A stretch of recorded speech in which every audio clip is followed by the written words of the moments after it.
Mr. Revalo, kanina, nandito ako kanina, umakyat na ako. Pagbalik ko rito, nakatungo ka pa rin. Sino ba talaga kausap mo dyan? Gusto mo yung mic? Wala po, Your Honor. Pero ka ba, abogado? Yes po, Your Honor. Ikaw may-ari ng Wawaw. Opo, Correct? Your Honor. Ano ba yan? Sole proprietorship, partnership, or corporation? Sold po, Your Honor. Sole, ikaw lang. Magkano paid up capital? Magkano capital mo dyan? Nung una po is 9 million po, 2017. 9 million. 2017 po, nag-start po kami. 2017. 17 po. Up to now. Hindi po. Sole proprietor pa rin hanggang ngayon. Apo. Okay. Paano ka naka-garner with 9 million as your capital? Paano ka nakakuha ng malalaking proyekto sa DPWH? Nag-start lang po kami nung 2019 po na may nagka-project po. 2019? Opo. Sino kausap mo? Wala po, Your Honor. Wala po. Wala kang kausap? Wala po. Okay. Involved ka sa Ghost Project? Your Honor, I invoke my right to self-incrimination, Your Honor. Ano nga? Pakiulit. I invoke my right for self-incrimination, Your Honor. What?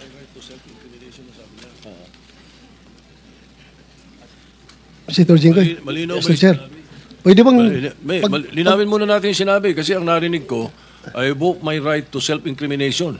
Against self-incrimination, Your Honor. Against eh. Plus, Mr. Chair, dapat tumingin ka rin sa nagtatanong mo, Mr. Wow. Ayaw ba tumingin sa amin? Huwag kang kausap mo. Yuko ka na, yuko ka. Lamisa yung kausap mo eh.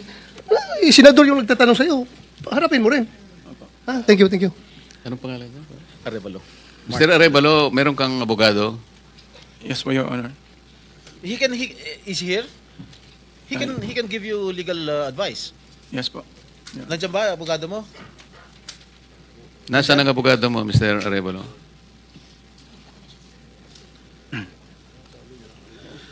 Nasagot ko po, Your Honor.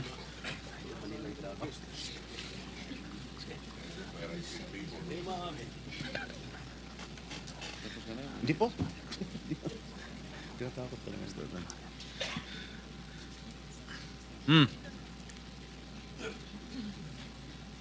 Oh, answer. Teka muna, so may in-advisean ka na ng abogado mo, ha? Mr. Arevalo? Are you involved in any ghost projects? Your Honor, I invoke my right against self-incrimination, Your Honor. Ilang taon ka na? 37 po, Your Honor. 37. Wow, bata ah.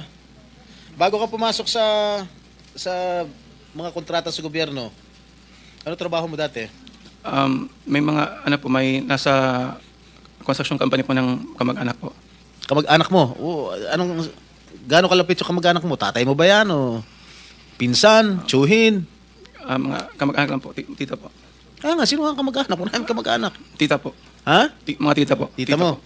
Nasa construction business? Opo. Tinuruan ka? Naglayasan po muna po. Ha? Layasan po. Ano yung mga proyekto mo? Ano mga nakuha mo proyekto rito sa DPWH? At saan?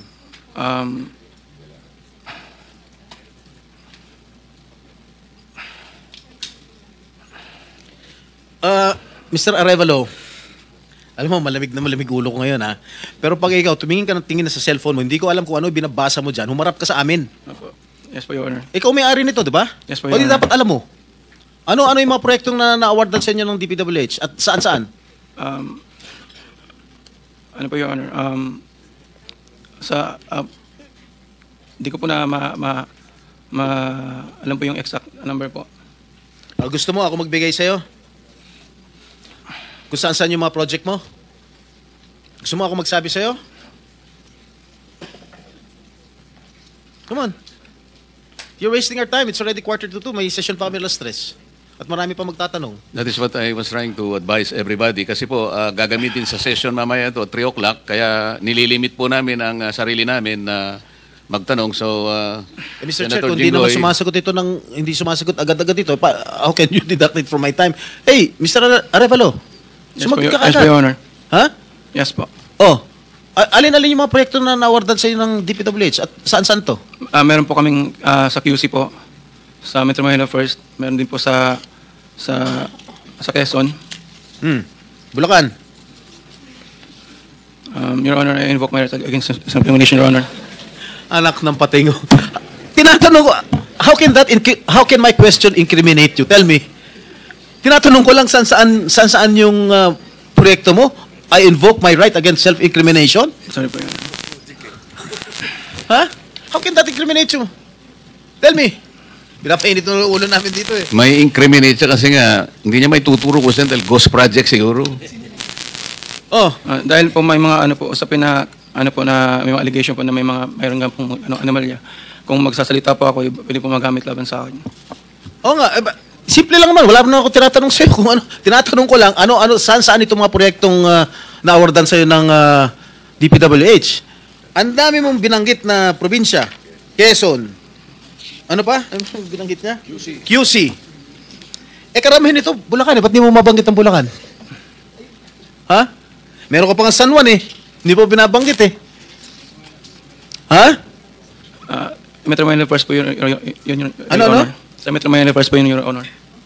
Metro Manila first? Yes po, San Juan po. Oh. Yun po yung pinakuha namin project 2019. O sige, yung Bulacan, meron ba? Sagot. Your Honor.